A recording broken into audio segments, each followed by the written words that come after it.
পরিশ্রম না করলে জীবনে কখনোই সফলতার মুখ দেখা যায় না। যত বেশি পরিশ্রম করতে পারবেন, ততই চিন্তা করবেন যে আপনি একদিন না একদিন অবশ্যই সফল হবেন। কারণ পরিশ্রম কখনো মানুষকে ঠকায় না।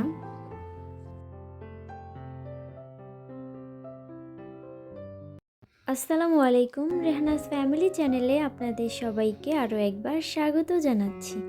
কাছে এবং দূরে, দেশ ও দেশের বাইরে থেকে আমার আজকের ভিডিওটি আপনারা যারা যারা দেখছেন, আশা করি আল্লাহর রহমতে আপনারা সবাই অনেক ভালো আছেন। আমরা আলহামদুলিল্লাহ অনেক ভালো আছি।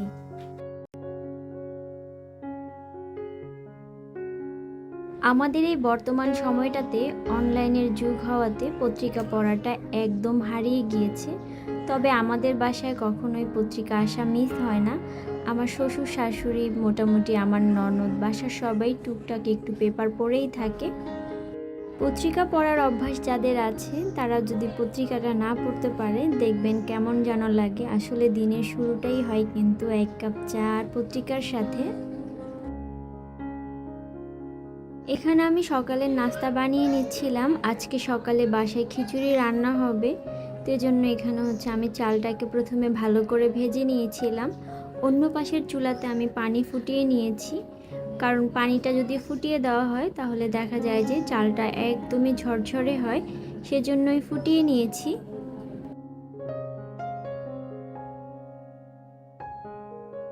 একটা বাসায় আসলে সকালে অনেক কাজ থাকে, সব কাজ তো আর আপনাদের সাথে শেয়ার করতে পারি না। টুকটাক যতটুকুই পারি ততটুকুই ক্যামেরা বন্দি করে রাখি, তার মাঝ থেকে তো আবার এডিট করে আপনাদের সাথেও একটু শেয়ার করি। এই মানি প্ল্যান্টগুলোর তেমন একটা যত্ন নিতে হয় না, শুধুমাত্র কয়েকদিন পর পরই একটু পানি বদল করে দিই। তারপরে এই যে যখন একটু রোদ আসে তখন এখানে একটু রোদে দিই। আমার ভিডিওটা দেখে হয়তো আপনারা অনেকেই বুঝতে পারছেন এখন একদমই সকালবেলা। হ্যাঁ, একদম সকালবেলা থেকেই ভিডিওটা স্টার্ট করে দিয়েছিলাম আজকে। আমার এই তো এখানে খিচুড়ির পানিটাও শুকিয়ে এসেছে, সেজন্য আমি এখানে চুলাটাকে একটু কমিয়ে রাখলাম।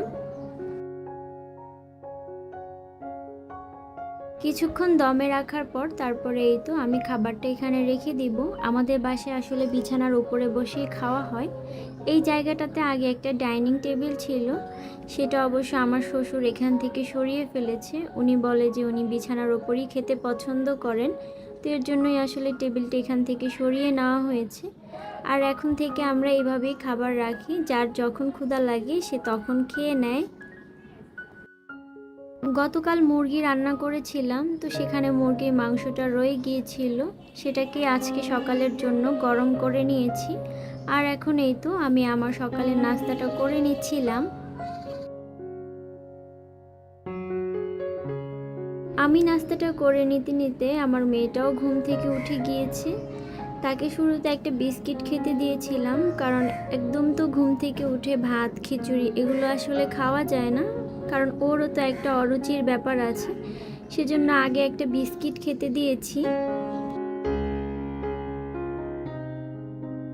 এতক্ষণে আমাদের বাসার সবারই মোটামুটি খাওয়া দাওয়া শেষ হয়ে গিয়েছে, সেজন্য সকালে যে বাসনগুলো হয়েছে সেগুলোকেই আমি এখন ধুয়ে নিচ্ছিলাম।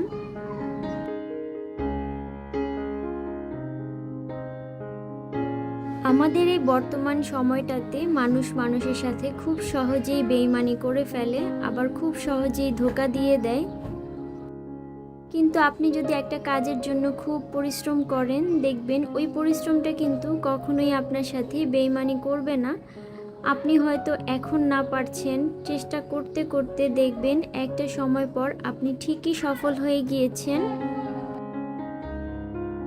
আমরা কিন্তু সবাই কম বেশি জানি সফলতার কোনো শর্টকাট রাস্তা হয় না, কারণ সফল হতে হলে অনেক বেশি পরিশ্রম করতে হয়। পরিশ্রম ছাড়া কোনো মানুষ কখনোই সফল হয় না। যে কোনো মানুষ যখন কোনো কাজ শুরু করে তখন একবার দুইবার তিনবার সে কিন্তু কাজটা থেকে হেরে যায়, সে তখনই কিন্তু সফল হতে পারে না। তবে সে যদি ধৈর্য নিয়ে সে কাজের মধ্যে পড়ে থাকে, অবশ্যই কিন্তু একটা সময় পর সফলতা তার কাছে ধরা দেয়। কারণ আর যাই হোক, পরিশ্রম কখনো মানুষের সাথে বেইমানি করতে পারে না, অবশ্যই সফলতা এনে দেয়।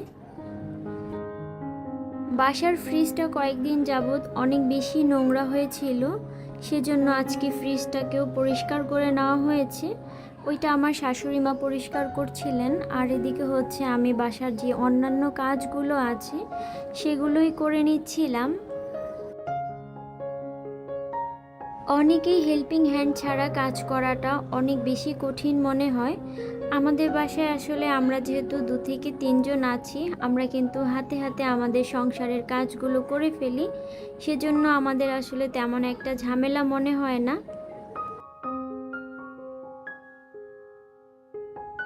আজকে আমার ভিডিওটি আপনারা যারা যারা দেখছেন এই মুহূর্তে, যদি লাইক দিতে ভুলে গিয়ে থাকেন প্লিজ লাইকটা দিয়ে নেবেন।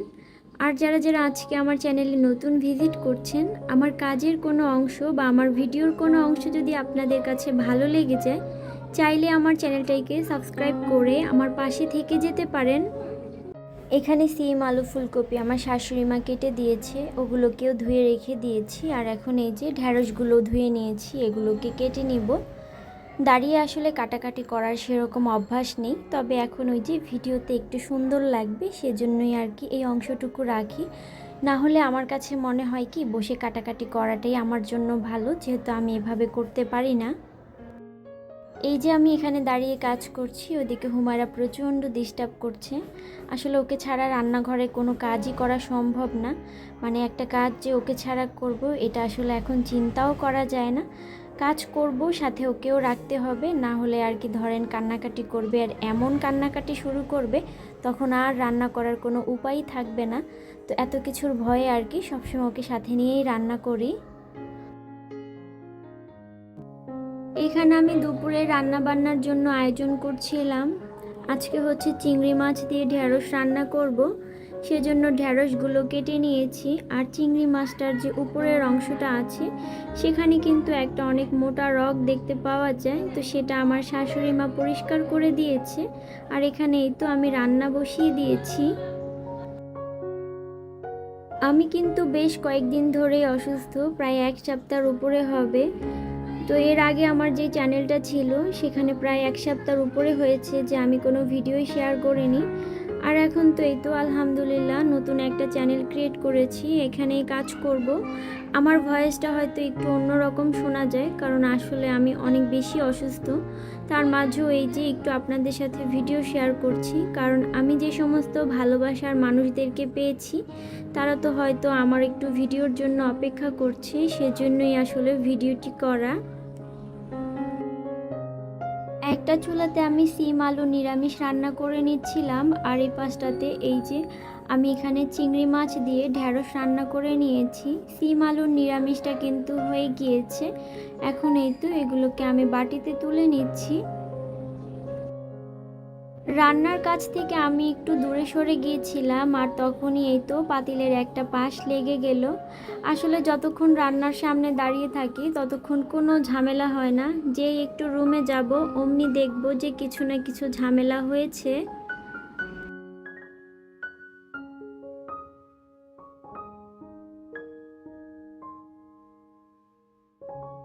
দুপুরে রান্নাবান্নাগুলো কমপ্লিট হয়েছে, তারপরে তো অনেক কাজ ছিল, কারণ অনেক লম্বা একটা সময় পার করেছি। আর এটা একদম রাতের বেলা। এখানে হচ্ছে হুমায়রার বাবা হুমায়রার জন্য একটা বইয়ের সেট নিয়ে এসেছে। সত্যি বলতে এই বইয়ের সেটটা এত বেশি সুন্দর ছিল, এমন কোনো জিনিস নেই যে এই প্যাকেজিংটার মধ্যে নেই। এই বইয়ের কাগজগুলো এত বেশি মোটা করে বানানো হয়েছে যে ছোট বাচ্চারা চাইলে কখনোই সেটাকে ছিঁড়ে ফেলতে পারবে না, কারণ বাচ্চাদের যখনই বই দেওয়া হয় সেটা তো বাচ্চারা পড়াশোনা করার আগেই নষ্ট করে ফেলে, কিন্তু এই বইগুলোর কাগজটা এত বেশি মোটা যে এটা বাচ্চারা চাইলে কখনোই নষ্ট করতে পারবে না।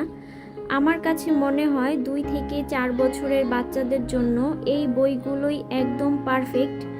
যদিও ওরা এই সময় পড়াশোনা করতে পারে না, তবে এটার মধ্যে যে ছবিগুলো আছে সেটা দেখে মোটামুটি আনন্দ পেতে পারে, আর টুকটাক কিছু তো শিখবে অবশ্যই। এই যে বক্সটা ছিল এটার গায়ে লেখা ছিল আমার প্রথম লাইব্রেরি। বিষয়টা আসলে ভালোই লেগেছে, কারণ একটা লাইব্রেরি মানেই হচ্ছে অনেকগুলো বইয়ের সমারোহ, আর এখানে কিন্তু অনেকগুলো বই দেওয়া হয়েছে। প্রায় মোট এখানে 20টার মতো বই আছে, আর প্রত্যেকটা বই কিন্তু অসম্ভব রকমের সুন্দর আর অনেক সুন্দর সুন্দর তথ্য দিয়েই কিন্তু সাজানো হয়েছে। বইগুলো যেদিন থেকেই বাসায় নিয়ে এসেছি সেদিন থেকেই তো আমার মেয়ে একটু পর পর এটা সেটা বের করে দেখাতেই থাকে কোনটা কি। মোটামুটি অনেক জিনিসই চিনে, যদিও পড়াশোনার মতো করে হচ্ছে না। যাই হোক, ছোট বাচ্চা আর কতটুকুই বা পড়বে, তবে যা শিখছে সেটাই কিন্তু আলহামদুলিল্লাহ। আমি আপনাদেরকে দেখাচ্ছিলাম, বিষয়টা আমাকে মোটেও দেখাতে দিচ্ছিল না। পরে বলছিল যে আম্মু এগুলোকে গুছিয়ে রাখো, না হলে নষ্ট হয়ে যাবে। পরে আমি তাকে দেখিয়ে দিচ্ছিলাম কিভাবে বইগুলোকে গুছিয়ে রাখতে হয়। সে আবার নিজে থেকেই চেষ্টা করছে যে বইগুলোকে কিভাবে রাখা যায়। এই বইয়ের সেটটার দাম নিয়েছে 1200 টাকা। তো আজকে পর্যন্তই, ভালো থাকবেন, আল্লাহ হাফেজ।